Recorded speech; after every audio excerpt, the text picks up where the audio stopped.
కురుక్షేత్ర యుద్ధం ముగిసింది. కానీ అదొక గెలుపు కాదు. ఒక నిశ్శబ్దం. రక్తంతో తడిసిన భూమి, అరుపులతో నిండిన గాలి. గెలిచిన వాళ్ళున్నారు, కానీ ఆనందం మాత్రం ఎక్కడా లేదు. రాజ్యాన్ని గెలిచిన యుధిష్ఠిర సింహాసనం మీద కూర్చున్నాడు. కానీ అతని మనసు మాత్రం ప్రశాంతంగా లేదు. ప్రతి క్షణం అతని గుండెలో ఒకే ప్రశ్న: ఇంత నష్టం చేసి గెలిచిన ఈ రాజ్యం నిజంగా నా ధర్మమా? శక్తికి ప్రతీక అయిన భీమ తన ప్రతిజ్ఞ నెరవేర్చాడు. శత్రువులను ఓడించాడు.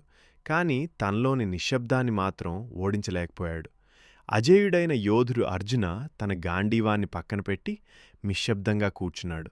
యుద్ధంలో గెలిచిన ఒక తండ్రిగా అతను ఓడిపోయాడు. తన కుమారుడు అభిమన్యు యొక్క జ్ఞాపకం అతని హృదయంలో ఎప్పటికీ మాయం కాని గాయమైంది. అప్పుడు కృష్ణ చెప్పిన మాటలు అందరి జీవితాన్ని మార్చేశాయి.